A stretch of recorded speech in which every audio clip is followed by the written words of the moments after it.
students, today again we are going to do English grammar, and in English grammar open lesson number 22, that is words that often confuse. What is words that often confuse? It means that कि कुछ words ऐसे होते हैं जिन्हें सुनकर के हम लोग कन्फ्यूज हो जाते हैं कि वर्ड किस मीनिंग को डिफाइन कर रहे हैं. So there are many words in English language which sound something what similar when we speak, यानी कि जब हम उनको स्पीक आउट करते हैं, बोलते हैं, तो उनका जो साउंड होता है वो सिमिलर होता है, but they are different in meaning and pronunciation. मगर कुछ वर्ड्स ऐसे होते हैं जिनका जो मीनिंग है बिल्कुल डिफरेंट हो जाता है और प्रोनाउंसिएशन भी अलग हो जाती है. So these words are known as words that often confuse. For example we can take that adopt. अब मान लीजिए मैंने वर्ड ले लिया अडॉप्ट, इसी का अगला वर्ड है अडेप्ट और तीसरा वर्ड है इसका एडेप्ट. अब अडॉप्ट का मीन्स क्या हो जाता है? They adopt an orphan. Adopt means जब हम किसी को गोद लेते हैं. ऑर्फन मीन्स हो गया अनाथ. उसके बाद में adept, he adapted himself to the new circumstances, यानी उसने अपने आप को नई परिस्थितियों के साथ में ढाल लिया. इस तरह से जो वर्ड था दोनों की प्रोनाउंसिएशन क्या थी?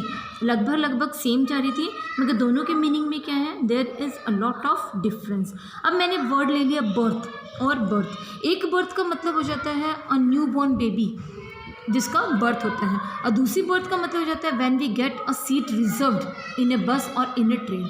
जैसे she gave birth to a son, और यहाँ पे हो गया he got a berth reserved in the first class compartment, यानी उसे अपनी कहाँ पर सीट रिजर्व कराई? फर्स्ट क्लास कंपार्टमेंट में. इसके बाद में मैंने आप वर्ड लिया है चाइल्ड लाइक और childish. Child like means he has child like innocence, यानी कि जैसे बच्चे क्या होते हैं, बहुत ज़्यादा इनोसेंस होते हैं, बात पर क्या हो जाते हैं, सहम जाते हैं, बुरा मान लेते हैं. और दूसरा हो गया चाइल्डिश. चाइल्डिश मीन बच्चों के जैसे. हीज बिहेवियर वॉज चाइल्डिश, यानी उसका बिहेवियर क्या था? बिल्कुल चाइल्डिश था. And if you go there are so many words. आप देख सकते हैं आपकी बुक के अंदर कितने सारे एग्जाम्पल्स दे रखे हैं. अब जैसे मैंने वर्ड ले लिया डेयरी और दूसरा हो गया डायरी. एक डेयरी मीन्स हो जाता है मिल्क बूथ, और दूसरा मीन्स हो जाता है जिसमें हम लोग अपनी कुछ इंपॉर्टेंट चीज़ों को नोट डाउन करते हैं. So there is a dairy near our house, और दूसरा इसका हो गया he wrote something in his diary.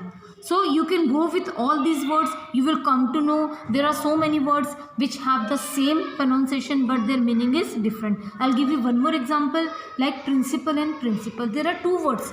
They both pronounce same. एक principal का means हो जाता है who is the head of the school and who has authority of the school. जैसे the principal of our school is very strict. और दूसरा principal क्या हो गया? जो अपने कुछ के खुद के नियम होते हैं, रूल्स होते हैं, सिद्धांत होते हैं. We should stick to our principles. अब आपने देखा दोनों का क्या था? प्रोनाउंसिएशन सेम थी और दोनों के मीनिंग में क्या था? बहुत ज़्यादा डिफरेंट था. ओके. अब जैसे आपने ले लिया मेल और मेल. अब देखिए एक मेल मीन्स क्या हो जाता है? जब हम किसी को मेल करते हैं, कोई इंपॉर्टेंट डॉक्यूमेंट्स वगैरह हो जाते हैं वो, तो the postman has delivered the mail. अब पोस्टमैन ने क्या करा? मेल को डिलीवर करा. और दूसरा मेल मीन्स क्या हो जाता है? मीन्स द मेल पर्सन, यानी कि he. She has given birth to a male child. अब उसने किसको जन्म दिया? बेटे को जन्म दिया. तो दोनों के अंदर क्या है? डिफरेंस है, मगर दोनों की प्रोनाउंसिएशन क्या आ रही है? यहाँ पर सेम आ रही है. So I hope you all have understood what the chapter means. So if you can go with all this words you will come to know. So I hope you all have understood. So thank you students.